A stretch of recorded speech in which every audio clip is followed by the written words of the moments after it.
Disclaimer, this is a beta instance in the highest level of the word. This instance is unfinished, it is unpolished, a lot of the boss fights do not actually even have mechanics really, I would say.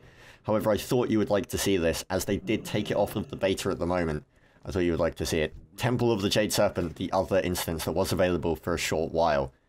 See, you can already see goblins, roadwork things that they had up in Hyjail originally. Way back in the dawns of time. And of course, Flascator Esquire is back, and is bigger. So, this instance, as I've said, is really buggy. And this is not a walkthrough guide at all. This is more a tour of this instance. That's the only way I can possibly think of actually describing this. It's a tour. And I'd like to just show you it. Also, one of the fights goes horribly wrong. I'm just going to say that straight off now. One of the fights goes horribly wrong, and I've just tried to make it as enjoyable to actually watch as possible. So, you can't actually get through the middle. And we just kind of stood here and wondered what to do for a few moments. And then I decided to go off on a wander, as I always do. So, I went off to the left, and I found corrupt living water. Now, you can go to the right, I believe. We didn't check and didn't see if it was locked off. However, we came back that way. And you can actually go around either way, and you head round, you can fight the Shah that you see behind the barricades, and then you can work around the other way. And the stuff that actually dropped loot in this instance was kind of off a little bit. Some of it did, some of it didn't, as always. So, first thing you can obviously see about the corrupt water is it drops stuff on the floor. Bad stuff, don't really stand in it. And look at this. Me and the mage, we've got things sorted. It's a mage, I think it's a warlock. No, I think it is actually a mage. No, it is a mage. Yeah, he doesn't have the pets.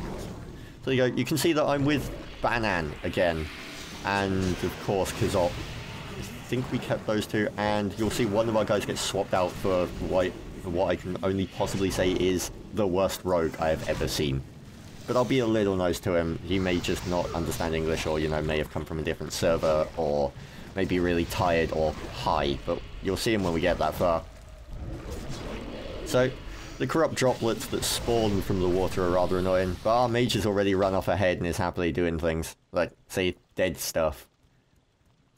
And there is what we discerned to be the first boss. Wise Mari. Now, we just kind of stand here for a second, then we wonder, hey, should we actually do this? Also, I'm going to point out an error that I make right now. In this video was one of the first ones I did from footage-wise, and I tell Kaz, as you're about to see, that Destro is broken. It's not Destro that's broken, it's Demo that's broken. And I do correct myself on that in the footage, but I'm just going to jump on that one straight away. I mess up because it's broken. This is coming straight from the other instance where we had a warlock tanking because I just couldn't actually out-threat him. And 300% is also wrong, it was way more than that. So, Murray makes the water corrupt and merrily throws things out, and does water fountains that merrily spray up, and mobs will spawn from around the room in the little fountains. He has a shield up that you can't actually get through, so you just have to deal with the ads. Now, my logic in this was maybe you have to pick up these ads and you have to take them over to Murray, and then you have to kill them underneath him, so that, you know, the water below him will become corrupted and maybe take out his shield. This, of course, didn't really go to plan. I then thought to myself, wait, maybe the droplets have to be cut through him and they explode when they hit the shield. That might work? Nope, that didn't really work either. So, the tactic for this fight for us was just a case of, whatever. We just kind of stood here and we dealt with the droplets and the water elementals, well, corrupt elementals that spawned. And eventually you'll see the shield disappear. And you'll see that we actually can just nuke down the boss really quickly. So the droplets are still running around. You see Mari randomly turn around, do his stuff thing. You see the tidal waves come out and head towards pools that he then corrupts, and elementals then spawn. Of course, basically the plan here is stay out of the water. There is an achievement to actually not get hit by the corrupted water as well. So we're just killing more droplets. And you're going to see when he actually finally gets there. I believe it's soon. I'm not sure. There we go. See, he draws from the surrounding water. This was my logic, that he would do something like this and it would be corrupt. And he does the 360 spin. Look at his health. He's already dropped. And that's it. Like, bam, gone. The darkness clears, placeholder. The storm has passed as I will, placeholder. Thank you, outsiders, for calming these waters, placeholder. I slept with your mother, placeholder. Down he goes. A little underwhelming, but hey. First attempts, you know, yeah. See? There you also see Chelsea correcting me on the fact that, like, you know, I underestimated how OP warlocks are. He must have seen one as well. And we have some sexy boots. I can't remember if I hover over them long enough to actually let everyone cream over the stats. I think I might. There you go. My correction. It's demo, not destro. No, I do not hover over the boots long enough. So there's the mini Shah things you see running around. These things come up a fair amount. These are on the other side of the level as well. But they're not too much of a problem. They're just kind of irritating. They felt like they had too much health for me. But what can I say? That was just a feeling, you know. We merrily AoE'd them down. Collecting all my Grizzly trophies, because for some reason I have the Dark Moon Fair quests. Why? I don't know. And dead monks. Always a bad sign. Dead pandas. Just casually lying around. Guy just sat there, you know, sharpening bamboo. And now we wait. Why? Because Bannon has no add-ons. It's a hard life being a healer when you actually have to click players and press the heal buttons. And there goes one of our players. I think we replace him with the rogue fairly quick. I believe we just keep going without him, really. I could be completely wrong. We should have elevator waiting music at this point. Or a nice, like, screen that comes up that says, time passes.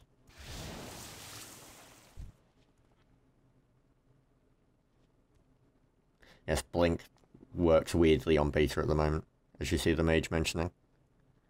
Also, no one has a roll animation apart from pandas. If you roll a monk on any other race apart from a panda, then you don't have a roll. You just kind of jump from one place to the next. I actually created a Tauren and a Gnome to go test these jump things out, and I got a Troll as well. And they don't roll, and I was really disappointed by this. Also, Troll monks don't actually get a starting quest. The whole Troll class thing at the start is messed up for them. I'm sure it'll be worked out. So I can't actually show you any of, like, the other monk starting stuff. And there's enough Panda monk starting stuff that you really don't need me showing that at the moment. So we take out some more Shahs. Nice and simple, nice and easy, nice and quick. One of our players has DC'd on joining, which is rather awkward. But hell, we now have Itchy X. And so you come through into this courtyard, which may look slightly familiar. And you're going to see all of the pandas trying to flee from the Shah and getting knocked over and eaten. And then you fight Flameheart. Now, it felt as if there was meant to be more going on here. The whole fire thing comes up and you see her push out the 4 waves, one in each direction, and then she just falls over. And the serpent appears, which is actually, again, really easy. It felt like there was meant to be a lot more to that fight, and I really want to see a lot more of that fight. And there you go, some more loot. See, boss 3, loot 1. Haze has been lifted from my eyes. And onwards. So, the Shower of Doubt. Of course, placeholder model, placeholder effects, as they state. And we merrily run forwards. And hit him with our giant pointy sticks. Bam! This guy goes down quicker than anything, really. Boom. And he's gone. And I hover over the loot on this one. You can see these pieces. Showing off merrily. So this is Dungeon Boss 4. And there is the axe that one of the guys goes crazy about. He's like, holy crap. See? That is a sexy axe. 3,000 to 5,700 damage on a one-hander. 1,700. Kazot here now asks a lot of random questions, and this is why, going off on a random tangent for a little while, this is why I believe they've actually deactivated the instances. You're going to see us start talking about something in a sec.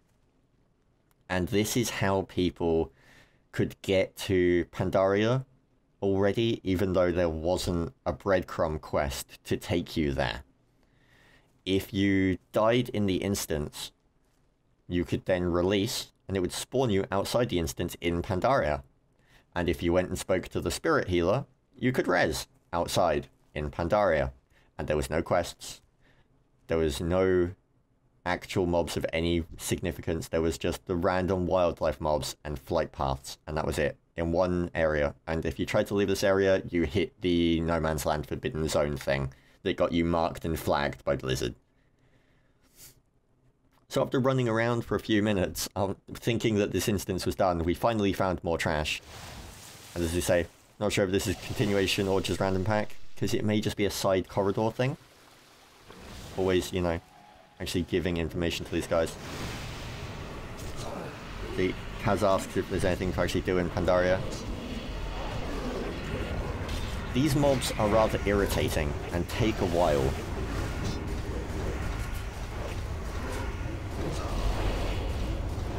So the priest merrily goes down with the students, and Shah come out. You will see Shah randomly like fall out of the priest's pockets. That's my logic, and I'm sticking to it. They randomly fall out of pockets. So here come possessed temple students, or temple monks. Are they temple monks? Ah, temple priests. Look at that. Just as I need it, I hover over tooltips.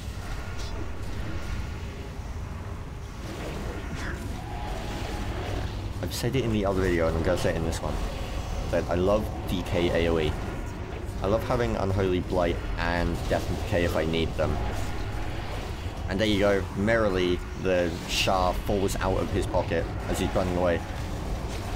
Tear open his robe and it just kind of slides out, hole in his pocket. He also loses 26 cents. Why is 26 cents? I don't know. And a piece of candy.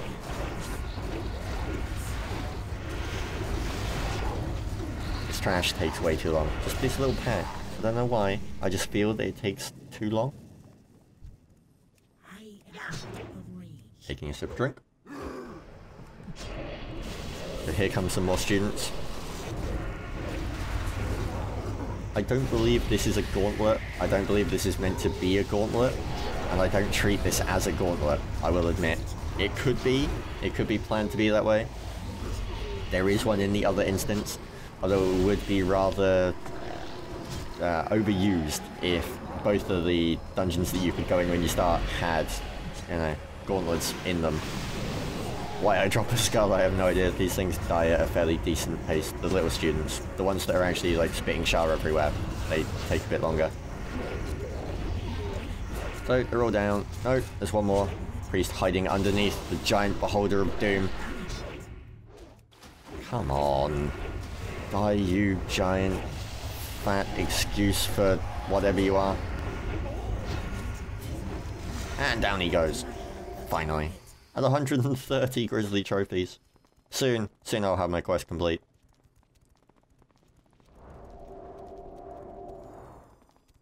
The running animation may be slightly bugged, I think. Do you think? Maybe I'm just really happy to get up this ramp. You never know. So, possessed temples. More priests. 2 this time. More dead monks. I do stop and take a look at the view, but I've cut that out. That was after the Shard boss. I wandered around for like 10 minutes and had a look. The view is actually fairly nice, but rather empty looking outside. You're looking over just random cliffs that you can see. There isn't much detail out there apart from the cliffs. But it still looks really nice. It's the kind of thing you could sit there and just look out over it. And a lot of the artwork and a lot of the scenery in Pandaria is very gorgeous, I will admit. The Pandarian starting area looks really, really nice. And I'm hoping that the rest of the area looks really well, and I can't wait to start showing you some of it. So, this boss takes a while.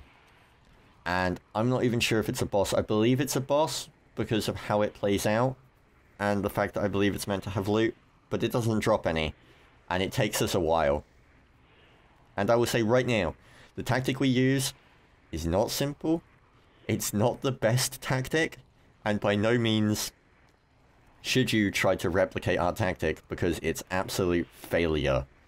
Also, we may be understating or overlooking rather one of the things that actually happens during this fight. So I will wait until we actually aggro the boss before I explain what that thing we're overlooking is. Also, you may notice that one of our guys has res sickness, which I only spotted after we wiped. Well, I only realised after we wipe would be a better way. So down we go. Lord Keeper Stone Step stood here. And the Corrupted Scroll. So you kill this Corrupted Scroll. Nuki nuki. Nuki nuki nuki. Like so. And then all of the shards that are flying around the room and all of the evil energy suddenly explodes. And a warrior appears. And then we hear a story from the Pandaren. And 2 mobs spawn. As you can see, the 2 mobs behind him. Now, I'm not going to read out that story. You can read it if you want. You may actually get voice acting over it at some point. I'm going to hazard a guess that someone like that you're going to get voice acting over. So, you have these 2 mobs. You have Anger, as you see me attacking here. And you also have Strife. And how these mobs work, as we find out very quickly, but then don't actually really pay attention to, is they have stacking buffs, or debuffs if you really want. And this is a case of any time they hit, they will gain 10% damage. Once they get to 10 and they stack it up to 100, they will then become immune. As you can see, the one on the right having the shield up there, they will become supercharged and you cannot hurt them and they will deal large amounts of damage. Our logic here for our second attempt was rather flawless in my mind. However, we overlooked the idea that one of these is going to actually stack up on magic and one of these is going to stack up on melee damage. Or melee damage. Sorry, Fluke, again. We overlooked this idea and this concept and we didn't actually try it out because, well, you'll see on our next attempt why we didn't actually get to try this out. Also, it didn't hit us until the, like, 5th attempt, I believe we were doing. And that was the one we killed on. It didn't hit us until near the end of that attempt, that the concept may be that one is magic and one's physical. So, anyway, you see Banan doing a very good job and trying to keep me up. And you see that these things are dying very slowly because we keep stacking up the immunity debuff. And of course, once they get to 10, immune shield pops. Which is rather irritating, as the shield lasts, I think it's 15-20 seconds. I never actually stopwatched it, it's just how it felt. I also believe I'm going to die soon. Oh, Banan doing a very good job of keeping me up, look at that. Focusing back on Strife now. One of the other ideas that we had for this fight was that you may have to follow the warrior, but then I noticed that the warrior doesn't actually cause any of the debuffs to stack, he just simply does things with the other debuff. Now, the other debuff, which you're going to see in a sec, during the next attempt, which is our 5th one, I count all the others, is that if you're not attacking one of them, it gains a stacking debuff that reduces its damage. I noticed this because of what the NPC says. If you can read the chat, I'm not sure if I scroll up enough before I cut to the next attempt, but he says that the harder he fought against these mobs, the more damage they did. And when he stopped trying to fight against the mobs, he found out that they then didn't do as much damage. There you go, you can see me mentioning it. Read what he was yelling. The Yaguai attacked the beasts with great determination and ferocity, yet the more he attacked, the more fearsome the beasts grew. However, when he let it alone, the beasts shrank to near nothingness. So this was something I picked up on, and it goes to show that you should actually pay attention to NPCs. They're not just there to hand you quests and gold. Now, after one of our guys DC'd, we had a nice replacement. Itchy got replaced by Moj.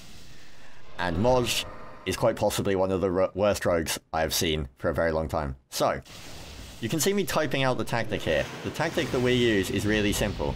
Only attack the one with a skull. Don't attack the other one at all at any point until the one with the skull is dead. When you get to 6 or 7 debuffs, stop and let the debuffs fall off and then continue. Everyone got this tactic. Even Moj. Moj was like, yep, fine. So, let's see how well Moj does at this. So he's only meant to be attacking Strife, the one with the skull. I have faith that Moj will do this alright. I mean, rogues don't all have bad names, right? Not all rogues are bad players. No. In fact, all rogues are actually fairly good. So you can see the warrior runs off. Oh, and Moj has gone with him. And now Moj is attacking the wrong mob. Well, I'm sure it's a mistake that, you know, it will only happen once. Let's cut Moj some slack. I'm only going to count that as 1, even though he ran off there and stacked up the debuff a few times. So, Moj is then back on the mob that actually has an immune shield up. The other guys pop the shield. Fair enough, it happens. I am going to say that I pick on Moj a fair amount during this fight when the other guys do actually pop the shield a few times as well. But there's a reason. See, Moj has run back off to the other mob and has now procced the shield on the other mob. I'm still only going to count that as another extra 1, even though that should really be like 2. But it's okay. See, I retell Moj to leave the other mob alone. So we're fine. Everything's sorted now. It's great. Don't worry. I trust that Moj will actually do the group good. He'll stand by us, he'll help us, and together we will kill Strife. Together, Strife will die. No more strife will be in this world. We will be happy and live in a strife-free world. Why? Because I have faith that Moj will go off and attack the other mob. Yep, he runs off and merrily starts beating on the other mob again. But it's okay, he realizes his mistake after he stacked the debuff a few times. And then just kind of stands there because he was getting abused by the mob. But he's back on Strife. Here we go. Things are all good now. Maybe he just kind of forgot. They both look similar. It's really hard to understand. There's chaos everywhere. Oh no! He's procced the shield on Strife. Oh, well, it's not like he's just gone and attacked the other mob as well. Oh, wait. Like, my mind boggles at how a player can do this. And I know the other guys pop the shield a few times. I am picking a little on Moj, but we tell him to stop. We ask him to stop. And still, he's just there. He's just doing his thing. He's just popping the shield again on Strife. He runs back away from the other mob to come back to Strife to pop the shield on it. My mind boggles at how a player can do this. But it's okay. Strife is nearly dead. He only has 3 stacks, 4 stacks, 5 stacks. He's going to die before the stacks go off, and 6 stacks, and Strife is dead. And now we only have Anger. Surely everything is going to be okay from here. I mean, with one mob, Moj can't get confused. The other mob is already dead. The Panda is getting happy. Like, he's already off doing his other thing. He doesn't care that Anger is still in the world. As long as Strife is gone, hey, strife-free world. I'll take it. He's the glass half full kind of Panda. So, the debuffs are at 9, 10, yeah. But it's okay. Like, Moj wasn't the cause of that one. It's fine. you can actually see that Modge has stood over to the left. No marker for Modge on that one. One of the other guys accidentally popped it. It happens. So, debuff's fallen off, and they're all going at it again. And Modge is still just kind of stood there, admiring the mob, looking at it. But it's okay, it's... the mob's on 6, 7, surely, like, Modge will just stand there and wait then. No, he runs back in. Shield pops again. I don't know if that one was Modge or not. He hit it a few times before he ran out. But as far as I can tell, Modge left the mob before that one. So I, again, didn't count it. That one could have been Modge related. It could have been a Modge influenced situation. But we'll cut him some slack. Now Modge is still just over there slacking. He's chilling out with the Warlock and the Mage. He's enjoying himself. Just kicking back, putting his feet up. Chilling with his Nomies. And of course, Anger stacking up again. 4, 5. And Modge now comes back in at 5 debuffs. When you're meant to stop at 6 or 7. But no, he runs in, and bam. You can see the dagger connect as the shield goes up. Oh, Modge. Modge. Let me teach you how to be a better player. let me teach you how to understand debuffs. Or numbers. 6 is higher than 5. 7 is higher than 6. 10 is bad. But it's okay. Anger is nearly dead. Modge is chilling out way too often now. Surely nothing can come from this. Modge is just sitting back there. You see the shell goes up again. And this is why we start thinking that, like, maybe the shield is being influenced by other things, because he's still stacking that shield occasionally when no one is doing anything. As you're about to see someone ask. But we get to 3, 4, Modge is back in. 5, 6, is he gonna stop? 7, 8, 9, 10, no. You can see Modge merrily beating away in the background. It's like a wizard or something, just like Bruce Lee. See, I admit to that one, but it wasn't actually me. If you watch the attack animations, you can see Modge hitting it. See, I'm even taking one for Modge in this. I'm trying to help the guy as much as I can. I don't know why. And then you see someone suggest that one might stack on magic and one might stack on melee. It could be happening. It might be happening, but we're unsure of this one. So, Anger, 3 debuffs. See? Stop before it hits 8. 6 debuffs. And we wait. And I was going to type something and get the casters to check, but the mob goes down. And there you go, Anger and Strife defeated. Modge failed a little bit and really made my faith in humanity drop a fair amount.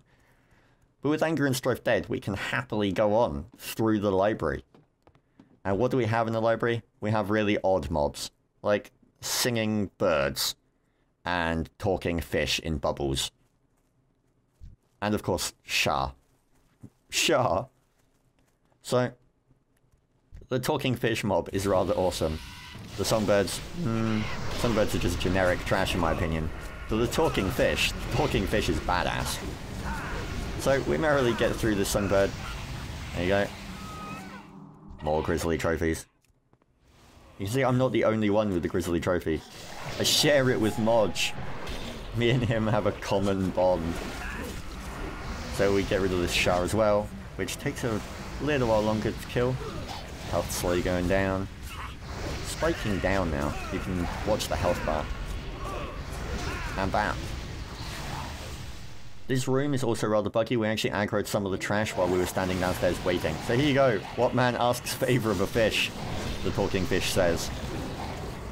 'Tis hard to decipher his true wish, says the talking fish.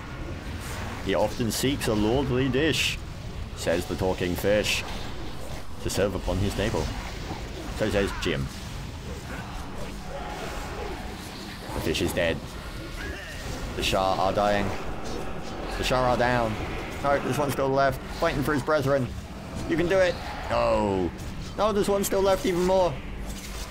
Hero Shah. He can take the entire group. I disabled sound effects for something just to talk to someone on the stream. I am actually streaming everything that I'm doing in beta as well. I apologize for that, but it's just combat sounds. There isn't any music because I don't have it set to loop. As I said, this was, you know, footage that I wasn't planning on showing. Originally, I was just planning on showing the Modge fight because I thought you guys would find that hilarious. Or slightly humorous. Or it might tickle you. I believe I turned sound back on at the moment. I'm not sure. But until then, it's quiet. There you go. Sound effects are re-enabled. New Warlock mechanics are clunky as hell, according to Pans. More news at 11. The Shah and the Pandas go down. And we merrily head around the corner. Down this corridor. Getting used to shape and totems is quite tricky, says Banan, because he has no mods. See, I always go on the belief that you shouldn't modify your UI to the point that you can't play without your mods. That seems common sense to me. Until we are back at the beginning, so there you go. That was it. I hope you enjoyed it, and I'll catch you for the next video. Peace.